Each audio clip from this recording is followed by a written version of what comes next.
Assalamualaikum warahmatullahi wabarakatuh. Wilujeng enjing barudak anu solih tur solihah. Kumaha damang? Mugia hidup sadaya aya dina kaayaan sehat walafiat. Amin ya Allah ya rabbal alamin. Sateuacan dimulai pangajarana, hidup sadaya kedah dibiasakeun maca doa heula. Bismillahirrahmanirrahim. Rabbi zidni ilman warzuqni fahman birahmatika ya arhamar rahimin. Pangajaran dinten ayeuna nyaeta masih di pangajaran 5. Minggu kamari urang tos belajar tentang ngaregepkeun kawih anu judulna oray-orayan. Dinten ayeuna di bagian kadua di bab ulin jeung olahraga nyaeta materena istilah tentang olahraga. Mangga diregepkeun materina. Olahraga mangrupakeun kegiatan anu mibanda tujuan sarupaning ngalatih awak supaya leuwih sehat jasmani jeung rohani.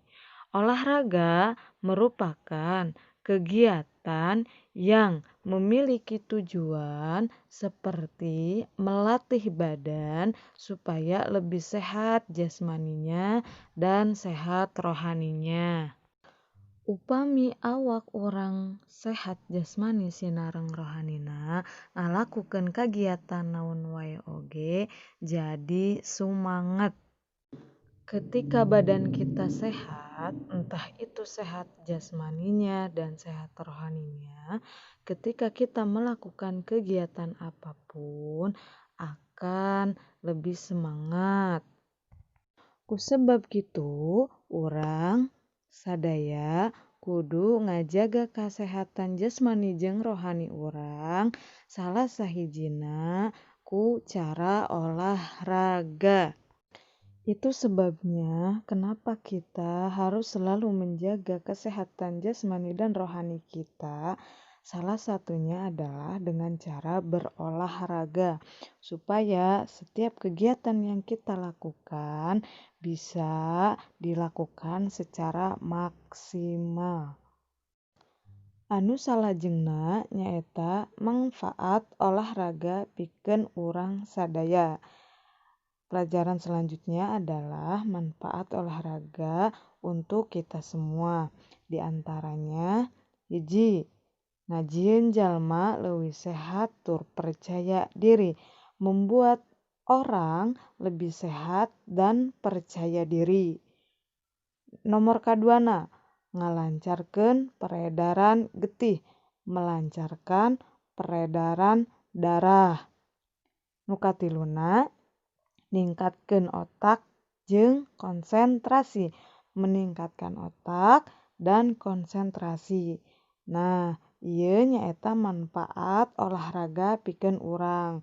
Kunaon urang kedah olahraga? Nah, tadi ieu diantarana aya 3 manfaat nu ku urang bisa dirasakeun. Ada beberapa manfaat dan diantaranya 3 manfaat di sini untuk kita, untuk belajar, untuk menuntut ilmu agar bisa jauh lebih baik. Ayeuna urang ka macam-macam olahraga. Di dieu ustazah tos tulis 3 macam olahraga. Di antarana olahraga berkuda, olahraga manah, jeung olahraga ngojay.